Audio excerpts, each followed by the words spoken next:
If you have ever felt like you are spending half your day nagging, repeating yourself, and reminding your child to do the same simple tasks over and over again, you are not failing, and you are not alone. You are just using the wrong method. Most of us were raised in a system that teaches responsibility through rewards and consequences. Gold star charts, punishments, sticker systems. And yet, despite all of that effort, the nagging never seems to stop. But here is what's remarkable. There is a completely different approach, rooted deep in Japanese culture and now validated by modern neuroscience. And it doesn't begin with your child's mind at all. It is called Shitsuke, and while most people translate it simply as discipline, the literal meaning in Japanese is something far more beautiful: the beautification of the body. In Japanese psychology, responsibility is not a concept you lecture a child into understanding. It is a body habit, something installed through repetition, environment, and the precise physical form of daily practice. You need to understand the material through lectures and textbooks. What do I do with my hands? Mind? No. Body? Yes. In this video, we are going to walk through the 7 pillars of Shitsuke. And by the time we reach pillar 4, you will understand why everything you thought was helping your child develop responsibility may actually be working against you. Stay with me all the way through, because pillar 7 is where everything changes, not just for your child, but for you. But before we get there, let's start with the most counterintuitive truth in child development. When it comes to teaching responsibility, the body always leads the mind, and most Western parents have this completely backwards.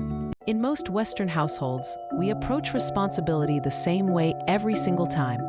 We sit our children down, look them in the eye, and explain why it is important to be responsible, why the family needs their help, and why good habits will shape their future. The problem with this approach is that a young child's prefrontal cortex, the part of the brain responsible for logic, reasoning, and long-term thinking, isn't fully developed until well into their 20s. Which means you are quite literally appealing to a system that isn't online yet. Responsibility. Future. Shitsuke doesn't begin with the mind. It begins with the body, specifically with what neuroscientists call the motor cortex and the basal ganglia, the regions of the brain that form deeply wired habits, long before logic and reasoning ever come into play.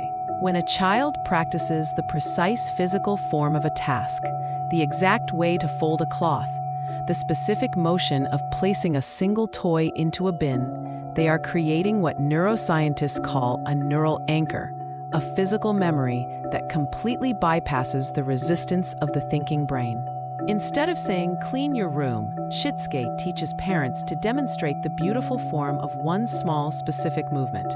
Pick up this one toy. Place it here, like this. Treating the task as a gentle ritual rather than an obligation or a chore.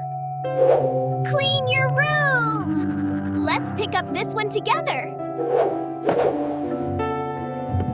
When the focus is on the beauty and the precision of the movement, rather than the burden of the task, the brain experiences dramatically less resistance, and over time, the body begins to carry the habit entirely on its own. And this body-first philosophy connects directly to one of the most powerful and most difficult skills a parent can develop: the ability to step back, stay quiet, and let your child's brain do what it was designed to do. There's a concept in Japanese parenting that has no clean English equivalent: mimamoru, a combination of the words to see and to protect, which together form the practice of watchful waiting. Every time you rush in to zip your child's jacket, untangle their puzzle, or smooth over a frustration before they have had even a moment to sit with it, you are teaching their brain one very powerful lesson. Struggle means someone else will come and fix this for me. Someone will fix it. They'll fix it. Waiting. Installing helplessness. Cognitive science research consistently shows that the experience of manageable difficulty, not overwhelming failure, but the kind of mild struggle that sits just at the edge of a child's ability, is one of the most reliable activators of the prefrontal cortex, the very region you are trying to strengthen. Mimamoru asks parents to practice something deceptively simple. Before you step in to help, count silently to 5.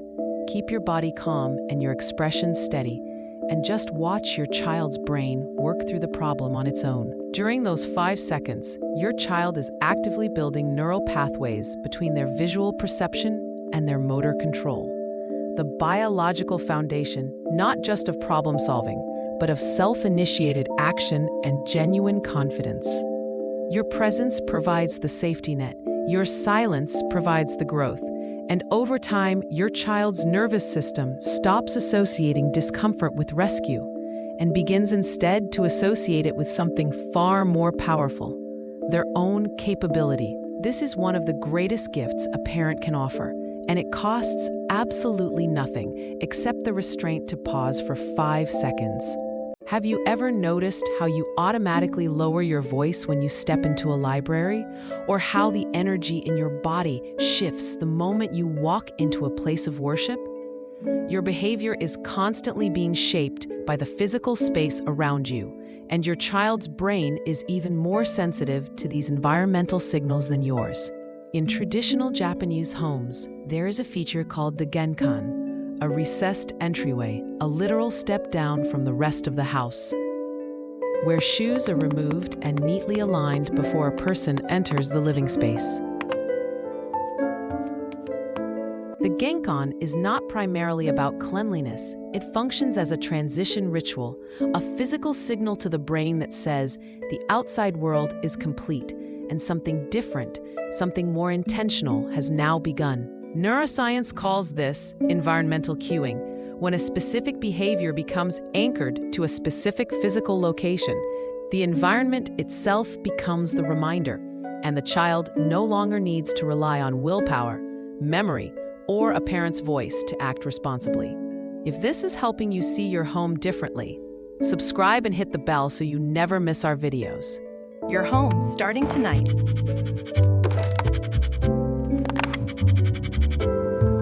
Shoes here. You can create Genkan-style responsibility thresholds in your own home starting tonight. A specific hook for the school bag, a clearly designated tray for small items, a basket that signals exactly where shoes belong. And once these physical anchors are established, the house begins to train the child without a single word from you. The mistake most parents make is relying entirely on verbal reminders, which fire resistance pathways in a child's brain, rather than designing the physical environment to quietly activate habit pathways on its own.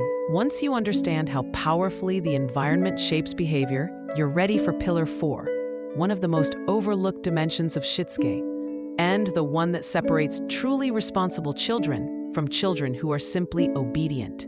A concept that runs through the heart of Japanese culture is called ma, which translates loosely as the space between things. And Shitsuke teaches children from a very young age to become genuinely aware of the invisible impact their presence has on the people and the spaces around them. In Western parenting, we tend to focus intensely on the individual child, their needs, their feelings, their development. And while that focus is deeply loving, it can unintentionally produce what developmental psychologists call main character children, who genuinely struggle to perceive how their behavior, their noise, or their mess affects the people they live with. Japanese parents begin building this social awareness through a beautifully simple practice that you can try tonight, asking your child, after they have left a room, if an invisible person walked in right now, would they feel comfortable in this space?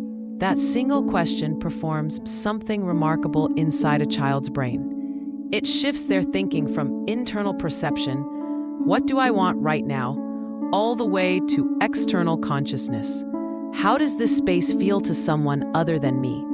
Which is the neurological foundation of empathy, social intelligence, and real responsibility. This kind of guided reflection trains what developmental psychologists call the theory of mind, the understanding that other people have feelings, needs, and experiences that are completely separate from your own.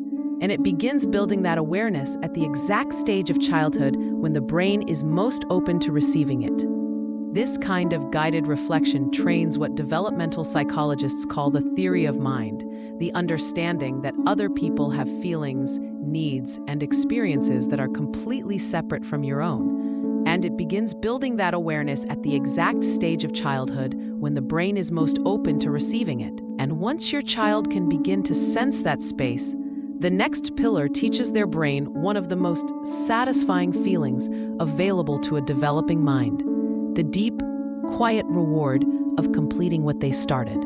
In Shitsuke, one of the most practically powerful practices is called katazuke, the Japanese art of tidying, as the natural, unhurried, and beautiful conclusion of every single activity, not as a separate chore that is issued as a command after the enjoyable part is already over. Cognitive science research consistently shows that unfinished tasks create what is called cognitive load, a state of low-grade mental tension that keeps the brain partially occupied, quietly consuming focus and energy that could be directed towards something new. Open loops drain the brain.